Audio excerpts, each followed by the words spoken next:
어떻게 보면 오늘 말씀은 좀 무거운 주제일 수도 있습니다. 오늘 말씀을 드리게 된 계기는 지난 주간에 저희 목사님 사모님들이 이 도시를 위해서 기도하는 CRM이라는 모임이 있는데, 이 모임에서 호남 지역 성지순례를 3일 동안 다녀왔습니다. 그곳은 전남 영광의 염산교회, 또 야월교회, 그리고 신안에 있는 문중경 전도사님 순교기념관, 여수에 있는 손양원 목사님 순교기념관, 이렇게 네 곳을 다녀왔습니다. 다니면서 많은 느낌을 받았는데, 또 성도들 생각 많이 했습니다. 함께 이곳을 왔다면, 또 오게 된다면 참 좋겠다, 그런 마음을 가졌어요. 다음에 기회가 되면 우리 함께 가서 그곳에서 있었던 일들을 보면서 우리가 신앙생활을 어떻게 해야 할지에 대한 것들을 다시 한번 도전을 받았으면 좋겠다, 그런 마음을 가졌습니다. 제가 오늘 거기에서 받았던 그런 여러 가지 것들을 좀 정리해서 말씀을 전하고자 하는데, 제가 받은 것에 얼마나 표현할 수 있을지 잘 모르겠습니다. 정말 가보고 깜짝 놀랐습니다. 이곳에 이렇게 많은 순교자가 있었다. 그들의 순교의 피 위에 우리 한국교회가 서 있구나. 한국교회가 지금까지 번성하고 은혜를 받았던 것이 바로 이 순교자들의 피 아래에서 이렇게 흘러왔고, 하나님께서 이 순교자의 피를 통해서 피를 받으시고 우리 대한민국을 지금까지 발전하게 하셨구나 하는 것을 깨달았습니다. 우리 그리스도인의 삶은 초창기부터 순교자들을 통해서 일어났습니다. 우선 우리 예수님께서 십자가 위에서 순교를 하시면서 우리를 구원하셨습니다. 예수님의 12제자 중에도 사도 요한 빼고는 모두 순교의 길을 가셨습니다. 사도 요한조차도 황제가 죽이려고 하는데 기적적으로 안 죽으니까 너무 놀라가지고 죽이지 못하고 유배를 보냈고, 그 유배지에서 요한계시록 하나님의 계시를 보게 하셔서 쓰게 하셔서 하나님께서 우리에게 요한계시록을 남게 해주셨습니다. 사도 바울도 결국 순교의 길을 걸어갔습니다. 그리고 2000년 동안 수많은 사람들이 순교의 길을 걸어가게 된 것입니다. 오늘 많은 사람들이, 또 특별히 우리 한국에 있는 그리스도인들도 어떻게 하면 우리의 삶을, 이 땅의 삶을 좀 더 잘 누릴 수 있을까, 크게 초점을 맞춰서 신앙생활을 하지 않나 생각합니다. 세상에 많은 사람들도 어떻게 하면 더 재밌게 살고 더 누리게 살고 더 떵떵거리며 살 수 있을까, 크게 초점을 맞추면서 살아가기 때문에 온 세상이 소돔과 가모라처럼 변해가고 있고, 지옥의 문이 이 땅 가운데 활짝 열린 것처럼 그런 세상으로 다가가고 있지 않는가 생각합니다. 우리가 정말 잘 살 수 있는 길은 아이러니하게도 잘 살기 위해서 사는 것이 아니라 죽음 앞에서 우리의 삶을 살아간다면 진짜 잘 살아갈 수가 있다는 사실이에요. 죽음 앞에서 우리가 생각해 보는 것입니다. 일찍 철이 드는 사람들이 있습니다. 그 일찍 철을 든 사람들 자세히 보면 자기에 가까운, 자기를 사랑했던 사람들이 돌아가시고 난 다음에 인생을 어떻게 살아야 되는가 하는 깨달음을 통해서 철든 삶을 살아가는 것을 보게 됩니다. 그래서 우리가 죽음 앞에 이렇게 서 있다는 것이 우리의 삶을 잘 살아갈 수가 있다는 것을 깨닫게 됩니다. 제가 대학교 3학년 때 복음을 알았습니다. 복음을 안 다음에 열심히 신앙생활을 했나 봅니다. 대학교 4학년 때 저희 교회 좀 성가대가 유명한데 내가 성가대 지휘를 하게 됐고, 그 다음에 고등학교 1학년 남학생들 성경 교사가 됐죠. 고등부 교사가 되었습니다. 얼마나 많은 지식이 있겠습니까? 그냥 가르쳐 주는데 목사님이 가르쳐 주는 대로 가르치는데 첫 번째 질문을 받았어요. 첫 번째 질문이 굉장히 영성이 있는 고등학교 1학년 남학생의 질문이었는데, 선생님, 제가 전도서를 읽어보니까 초상집에 가는 것이 잔치집에 가는 것보다 낫다, 이런 말씀이 있는데 도저히 이해가 안 됩니다. 어떻게 초상집에 가는 게 더 낫습니까? 잔치집에 가는 게 즐겁고 더 좋은데, 그런 질문을 받았습니다. 저는 처음 듣는 말씀을 이런다고 읽었는데 처음 들어보는 말씀이었어요. 그런데 영적인 상식선에서 답을 해준 것 같습니다. 초상집에 가는 것이 나은 이유가 무엇이겠습니까? 잔치집에 가는 그런 잔치, 즐거움이 있을 뿐이지만 초상집에 가는 죽음을 한번 맞닥뜨려 보는 것입니다. 아, 사람은 죽는구나 하고 자신의 삶을 되돌아켜 봅니다. 그 초상집에 가면 그 죽음분이 이 세상에 어떻게 살았는지에 대해서 그냥 한마디로 정리가 되어집니다. 이 사람 잘 살았구나, 이 사람 못 살았구나, 이 사람 폭력적으로 살다가 집안에서 정말 잘 죽었다, 이런 이야기도 듣습니다. 아, 이 사람은 정말 아깝게 죽었구나, 아, 이 사람은 젊었을 때 죽었는데 참 아깝다, 일생이 이렇게 많이 남았는데, 그런 걸 느끼지 않습니까? 그래서 초상집에 가면 우리가 달려가는 삶에서 한번 자신을 되돌아켜 보면서 어떻게 살아야 될지에 대한 것들을 생각하기 때문에 초상집에 가는 것이 더 낫다라는 그런 말씀이 있는 것입니다. 로마라는 나라는 여러 가지 이미지가 있지만 그 중에 가장 강한 이미지가 전쟁을 잘한다라는 이미지 아니겠습니까? 굉장히 전쟁을 잘하는 장군들이 많습니다. 그런데 전쟁에서 승리한 장군들이 개선 장군이 되어서 함께 싸웠던 병사들과 함께 로마 시내로 들어올 때 얼마나 많은 환영을 합니까? 백성들이 도열하고 꽃을 뿌리면서 환영을 합니다. 그 끝에는 황제가 있고 귀족들이 환영을 해줍니다. 얼마나 화려한 개선 장군의 환영식이 있습니까?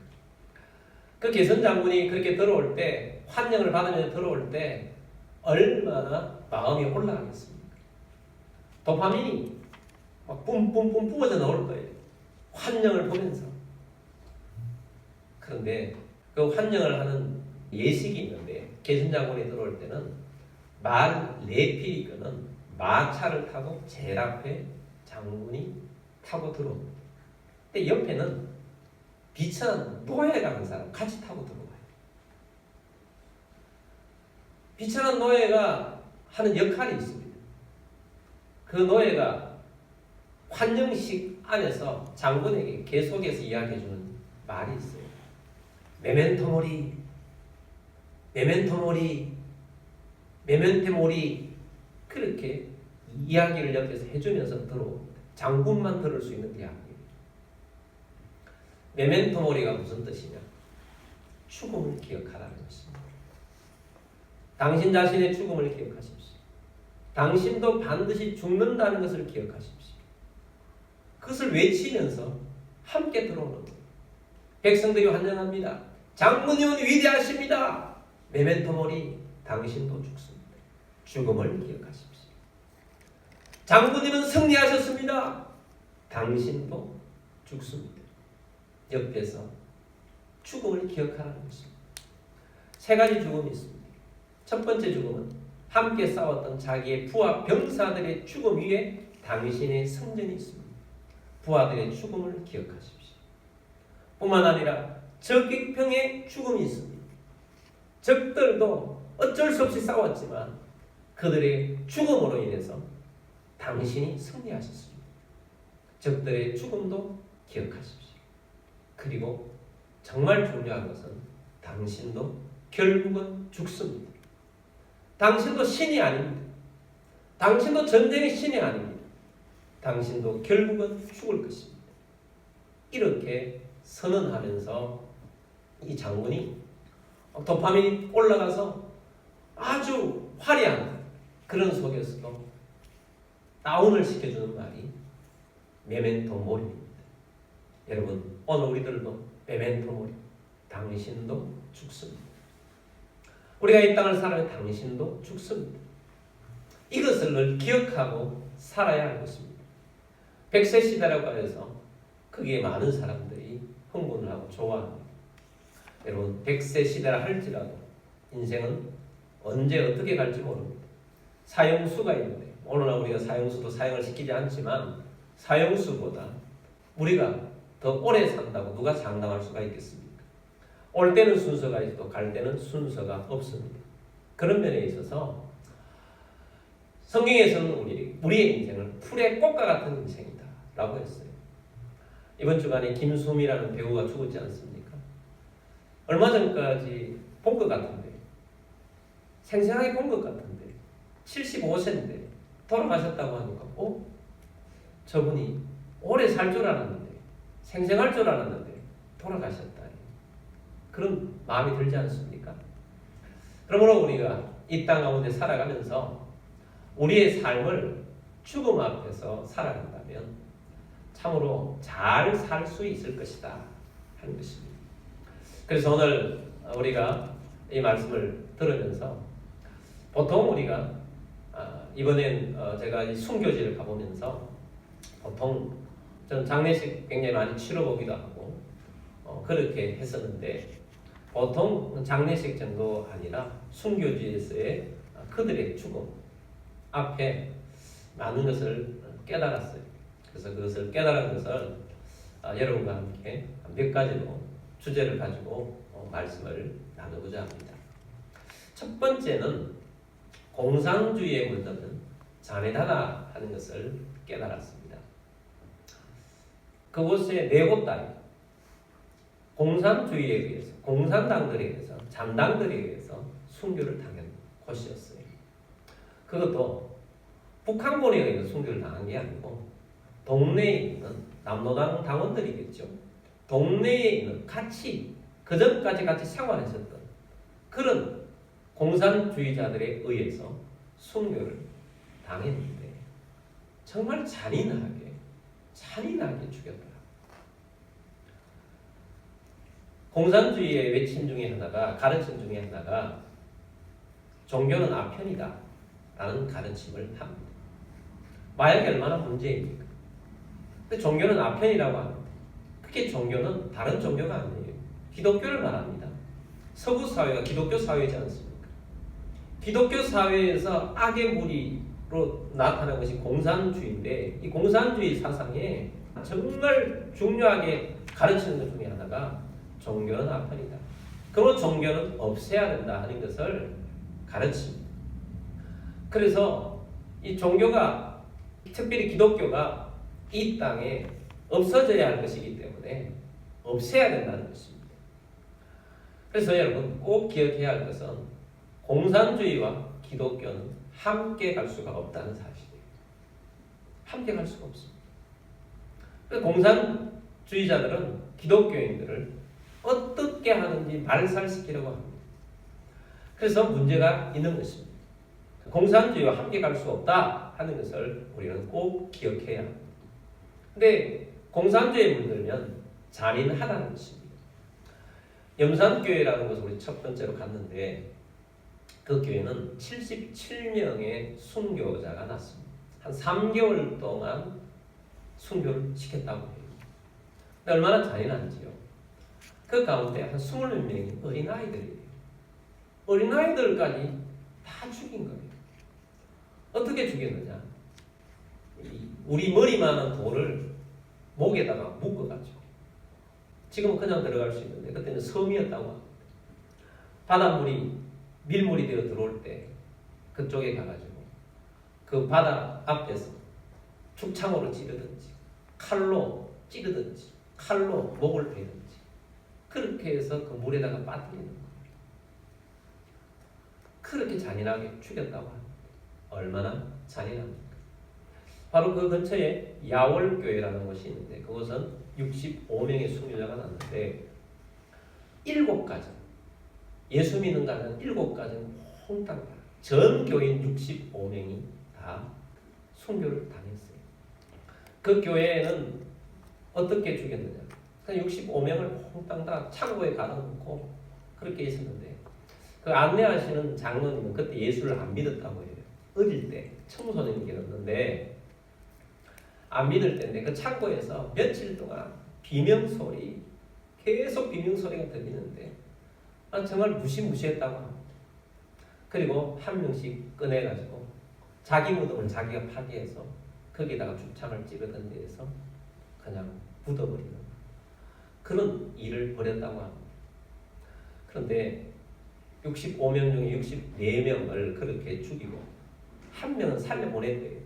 너무 어린 소년이었으니까. 너무 어리다고 해서 한 명은 돌려보냈는데 돌려와서 부들부들 떨면서 같이 있었다고 합니다. 근데 그 다음날 공산주의자들이 다시 와가지고 그 소년 어린 애를 업고 가더라고요. 그리고 이 소녀가 오빠 나 살려줘 살려줘 했는데 그것이 마지막이었어요. 여러분 사람이 어떻게 그럴 수가 있습니까? 어떻게 그럴 수가 있어요? 얼마나 잔인합니까? 그렇게 잔인하게 죽였더라. 공산주의는 악의 사상입니다. 공산주의는 본래 자체가 유물론 아닙니까? 영을 인정하지 않아요. 동물에서 진화한 인간을 물질로 보는 것입니다. 그러니 사람 죽이는 것은 그렇게 죽이는데 인간의 본성 안에 악함이 있는데 그 악함을 극대화시켜서 끌어내는 그러한 모습들이 나타나는 거죠. 그래서 공산주의 문제는 잔인하구나 하는 것을 다시 한번 깨닫고 왔습니다. 두 번째는 순교자들은 원수까지도 사랑하셨다라는 것을 깨달았습니다. 우리 손양원 목사님의 순교는 많이 들어서 알지 않습니까? 손양원 목사는 나중에 순교하셨지만 그 전에 손양원 목사님의 두 아들이 순교를 당했습니다. 언제 당했느냐? 여순 반란 사건 때 당했습니다. 손양원 목사님은 여수 애양이라는 한센병 환자들이 곳에서 목회를 하고 계셨습니다. 그런데 신사참배를 하지 않는다고 해서 1940년에 잡혀가셨습니다. 그리고 본래는 신사참배하지 않는 사람 감옥에 최대 형량이 3년이었는데 3년이 끝나도 계속 감옥에 있을 수밖에 없었던 것은 아무리 고문을 해도 신사참배에 변심을 하지 않기 때문에 종신형을 받고 해방될 때까지 감옥에 계셨는데 나중에 나올 때 보니까 뼈만 남았더래요.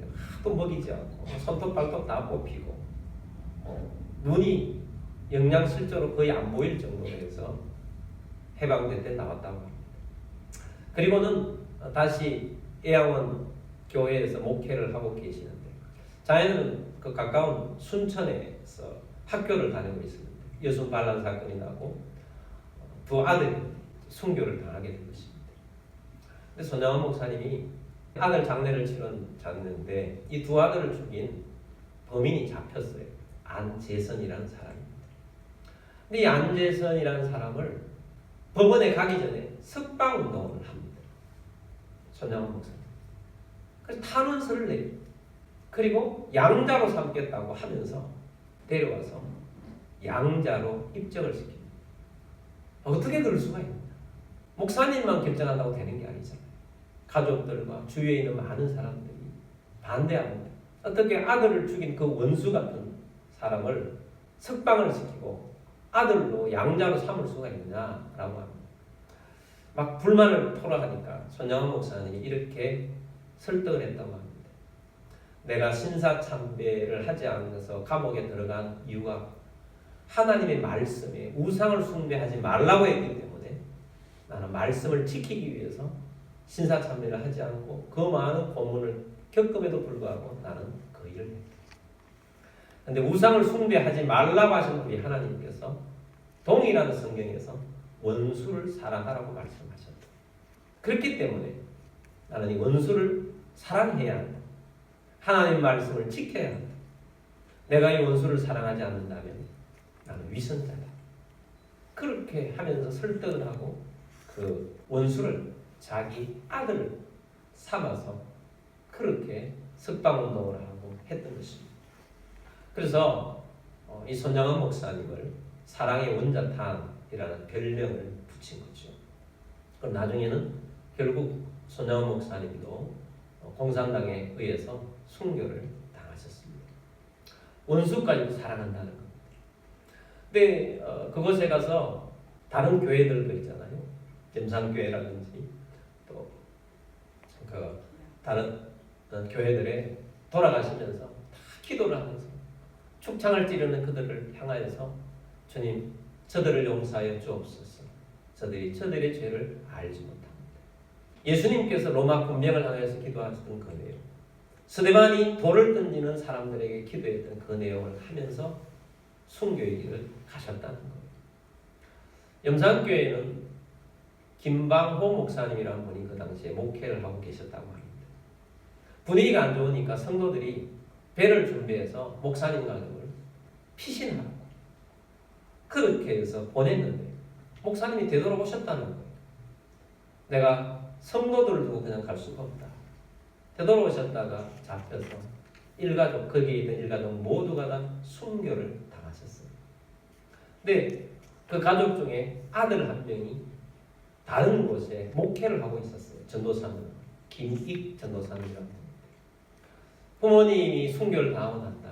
얼마나 자기 고향도 아닌데 심지어 그 분들은 경상북도에 있는 고향이 경산에서 목회를 하시다가 그게 불쌍한 사람들이 있다는 것을 알고 그곳에 목회하러 오셨다는 거예요. 그런데 자기 아버지가 순교당하는 그 땅, 순교를 시켰던 공산당들이 아직 있고 그의 가족들이 있는 그곳으로 그 아들이 자원을 해서 그곳으로 목회를 하고 그래서 김방원 목사님이 그 교회 3대 목사님이고 그 아들 김익 목사님이 4대 목사님으로 부임을 하십니다. 거기에 있는 분들이 다 반대해요. 오지 마세요. 원수를 갚으러 오는 것이 아닙니까? 근데 그 아들이 가서 일일이 신방을 하면서 다니면서 위로도 하고 격려도 하고 복음은 용서도 하고 용서도 선포해주고 그랬던 분들이 근데 그 얼마나 가슴 아리가 심했는지 그 김익 전도사님은 목회를 하시면서 시력이 빨리 나빠지고 그러면서 참 힘든 길을 걸어가셨더라. 근데 우리가 거기에서 느낀 것은 그래도 불구하고 원수를 사랑합니다. 죽는 순간까지도 원수를 사랑하면서 가셨다는 것입니다. 여러분 오늘날 우리들은 이 땅에 살아가면서 나에게 어떤 말을 하나 해주는 것도 가슴이 더 크게 확장해서 생각을 하고 분노하면서 나중에는 더 큰 말로 언어폭력을 쓰면서 함께 다투고 그러지 않습니까? 여러분 예수님은 우리가 죄인 되었을 때 우리가 아직 하나님의 원수 되었을 때 먼저 우리를 위하여 자신의 몸을 내어주시며 하나님께서 이 땅에 오셔서 우리를 구원해 주시고 용서를 선포해 주신 분이 우리 예수님이십니다. 기독교회가 사랑을 버리면 아무것도 아닌 것입니다. 용서하는 사랑 우리가 받았으니 우리들도 용서하며 또 넓은 마음으로 예수님의 마음을 닮아가면서 살아가는 그리스도인이 되기를 주의 이름으로 축복합니다. 그래서 우리가 사랑하며 삽시다. 우리 사랑하며 살자. 사랑한다는 것은 그냥이 아닙니다. 예수님의 사랑을 가지고 사는 것입니다. 용서하며 살아가는 우리 모두가 되기를 바랍니다. 세 번째는 생명을 위한 십자가의 길을 걸어간다는 것입니다. 사도행전 20장 23절 24절 말씀 보겠습니다. 오직 성령이 각 성에서 내게 증언하여 결박과 환난이 나를 기다린다 하시나. 자, 사도 바울이 하나님으로부터 계시를 받았어요. 네가 이제 로마도 가야 한다. 로마로 가기 전에 예루살렘도 가야 한다. 분명히 받았어요. 그래서 성도들에게 또 많은 함께하는 사역자들에게 예루살렘을 먼저 가겠습니다 했더니 모두가 기도하다가 하나님으로부터 받은 것이 있어요. 성령님께서 말씀하시기를 사도 바울이 예루살렘에 가면 결박을 당하고 큰 환난을 당하고 큰 어려움을 당할 것이라는 메시지들을 동일하게 성령님께서 다 주시는 거예요. 사도 바울이 그 이야기입니다. 오직 내가 가고자 하는 그 길에 환난이 있다고 하나, 결박이 있다고 하나, 나를 기다린다고 하나, 나는 어떤 마음으로 그 예루살렘을 가느냐. 24절입니다. 내가 달려갈 길과 주 예수께 받은 사명 곧 하나님의 은혜의 복음을 증언하는 일을 마치려 하면은 나의 생명조차 조금도 귀한 것으로 여기지 아니하노라. 아멘. 사도 바울이 어떻게 살았느냐? 나는 하나님의 예수 그리스도께서 나를 부르심에 합당하게 나는 그냥 걸어가는 것이 아니고 지금까지 온 길은 달려온 길이다. 내가 달려가는 길이다. 그리고 내가 살아가는 건 주 예수께 받은 사명을 위해서 살아간다. 그 사명은 하나님의 은혜의 복음을 증언하는 일. 하나님의 복음을 증언하는 일. 주께서 내게 주신 이 기쁜 소식, 예수 그리스도에 대한 소식을 전하는 일에는 나는 생명을 바치겠다. 나의 생명조차 조금도 귀한 것으로 여기지 아니하며 나는 갈 것이다. 라고 하면서 예루살렘으로 가셨던 거예요. 문중경 전도사님 순교 기념관에 가보았습니다. 이 문중경 전도사님은 그 당시에 배를 타고 다니면서 신안 앞바다에 있는 섬들을 다니면서 전도를 하셨어요. 한 10교회 정도가 문중경 전도사님을 통해서 교회가 세워져 있더라고요. 근데 거기에도 동일하게 6.25가 났을 때 공산당들이 일어나가지고 이제 교회를 핍박하고 그 어떤 교회는 문중경 전도사님이 세운 교회 중에 한 교회가 몽땅 다 순교를 당하셨대요. 분위기가 그런데 문중경 전도사님은 그런 중에도 신앙을 지키라고 섬마다 다니면서 위로하고 격려하면서 믿음을 지켜야 한다 하고 가는 중에 다른 성도들과 함께 하는 중에 정도라는 어떤 바닷가를 이제 걸어가고 있는데 공산당들에게 맞닥뜨려져서 잡힌 것입니다. 그때 문중경 전도사 그 분위기 속에서 다른 사람을 살려주고 나를 죽여라. 내가 이곳에 예수님을 복음을 전파했기 때문에 나를 죽여라. 그때에 거기에서 이 공산당이 주도하는 그 사람이 문중경 전도사님에게 뭐라고 말하냐면 새끼를 많이 깐 씨암탉이다. 그게 문중경 전도사님을 죽여야 할 이유였던 것입니다. 저 여자는 새끼를 많이 깐 씨암탉이다. 죽여라. 그렇게 해서 죽창에 찔려서 죽게 됩니다. 순교를 당하는 거죠. 씨암탉. 새끼를 많이 깐 씨암탉. 하늘나라에서는 영광스러운 별명이에요. 얼마나 많은 생명들을 살렸는가. 섬에 10교회를 세웠다는 건 어마어마한 수많은 사람들이 살아난 것입니다. 그런데 그것에 교회를 세워서 수많은 생명을 그 당시에도 살렸지만 그 섬마을에 그 당시는 글자도 알지 못하는 어부들 아닙니까? 섬이라는 것은. 그런데 거기에서 자라는 수많은 그 다음 세대의 사람들이 지도자들이 한국의 유명한 지도자들이 너무너무 많아요. 그 중에 한 분이 김중권 목사님 있잖아요. CCC. 김중권 목사님의 어머니를 열심히 전도를 해서 김중권 목사님이라는 이 한국 땅에 한때 수많은 젊은이들의 믿음을 살린 분이 거기에서 나왔더라고요. 그리고 이 명단들을 보면 한국의 어마어마한 분들이 그곳에서 얼마나 많이 나왔는지 몰라요. 씨암탉이에요. 정말 수많은 인재들이, 믿음의 인재들이 그곳에서 많이 나왔어요. 그리고 각 섬마다 지금도 복음화가 얼마나 강한지요. 그 정도라는 것은 주민이 한 2,000명 되는데 2,000명 중에 90%가 기독교인이랍니다. 하나님의 이 십자가의 복음이 순교의 피가 뿌려진 그곳에 복음이 없어지는 것이 아니라 더욱 하나님의 복음에 놀라운 역사들이 일어났다는 것을 알 수가 있습니다. 근데 대부분의 순교자들이 북한군에 의해서 죽은 것이 아니고 남한의 그 같은 고향에서 자라나고 있는 공산주의자들에 의해서 죽었다고 했잖아요. 근데 안내하시는 분이 계속 이야기하는 중에 여기에 공산주의자들에게 독한 이유는 한 사람 때문이라는 거예요. 그 사람이 누구냐면 김삼룡이라는 사람이에요. 그럼 김삼룡이라는 사람 이름 들어보셨어요? 저는 예전에 중학교 때, 고등학교 때 우리 TV 우리 집에 처음으로 샀을 때였던 것 같아요. 그때 방공 드라마들, 방공이 입각한 드라마들, 실화를 바탕한 드라마들이 있는데 주인공은 기억이 안 나는데 김삼룡으로 나오는 그 공산주의자가 얼마나 악독한지 저는 그 드라마가 어떤 드라마인지 모르는데 지금까지 남아있는 이름은 김삼룡 악한 간첩. 그 사람 이름이 지금까지 각인이 되어 있는데 오랜만에 그 이름을 거기 가서 들었어요.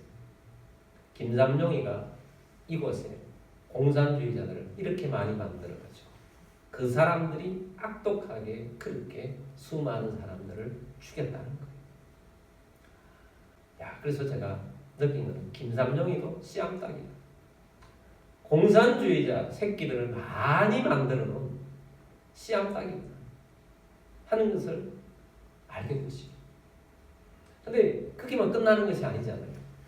오늘날 이 땅에도 그 공산주의의 씨암탉들이 얼마나 많은 사상들, 후손들을 퍼뜨려 놨는지 사상전쟁이 지금도 일어나고 있지 않습니까?